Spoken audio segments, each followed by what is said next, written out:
Okay, here we are, Matthew Russell Lee, Inner City Press, here at the Southern District of New York Courthouse, today, Thursday, November 14th, 2024. Now, inevitably, we're going to be going political, but we're going to go political in a kind of off-the-beaten-track SDNY way. Yesterday, we reported initially that the lawyers for Rudy Giuliani were wanting to do a filing under seal.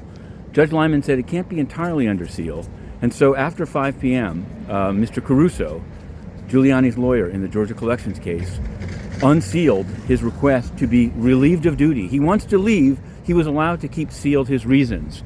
Now, people have speculated about them, but we put it up as soon as it was filed. Rudy Giuliani will be left without counsel if Judge Lyman grants the motion. Now, some people are also saying this is just an attempt to delay, because when you lose your counsel, usually, certainly in a criminal case, it gets delayed. This is a civil case. I'm not sure it would get delayed. So we'll just have to see. We're on that docket, and we're on it pretty close. Now, in other news, Menendez was convicted right here. We covered the trial and we wrote a book. More on that, books, at the end of this. We wrote a book, Gold Bar Bob is Guilty. But Gold Bar Bob has hit a gold mine, because the prosecutors yesterday put in a lengthy submission acknowledging that they had given the wrong exhibits to the jury in the jury room during deliberations. There had been a big fight about the speech or debate clause. It ended up not really helping Menendez at all, but the fight, now it does. The fight was, you're not allowed to prosecute or even sue a congressperson for things said on the floor. And so it's hard to prove corruption, since the things he said on the floor were like, Qatar is great.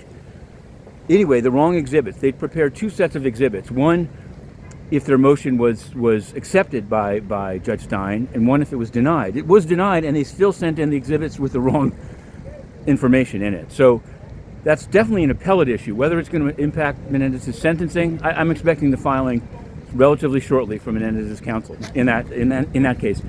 Gary Wang of FTX wants, the government says, treat him well, he's a cooperator, but also that he's developed some kind of anti-fraud software since he's been cooperating with the government. So we'll be covering his sentencing as well. Quick UN, we're writing a scoop about UNAMA. We've already covered, we've hit a gold mine of late. Banned from the UN, unable to enter it.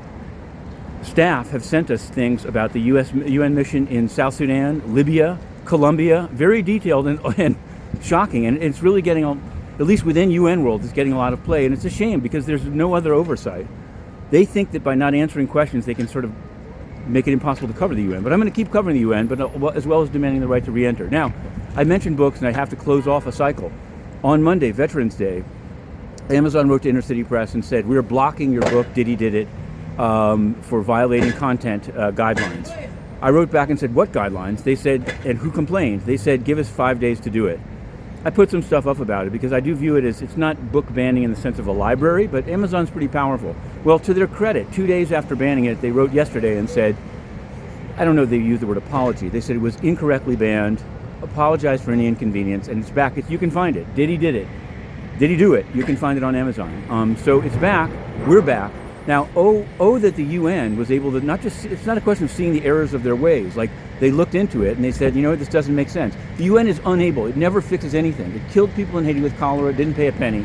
That's a much bigger deal. But I'll say in the case of Inner City Press, it makes no sense. Or maybe it makes sense to them. It's entirely inconsistent with preaching about freedom of speech to take the media that, whether they like it or not, has sources throughout the system and writes articles that could be viewed as a cleansing reform entity, but instead they think that they can rough it up and ban it. Unacceptable.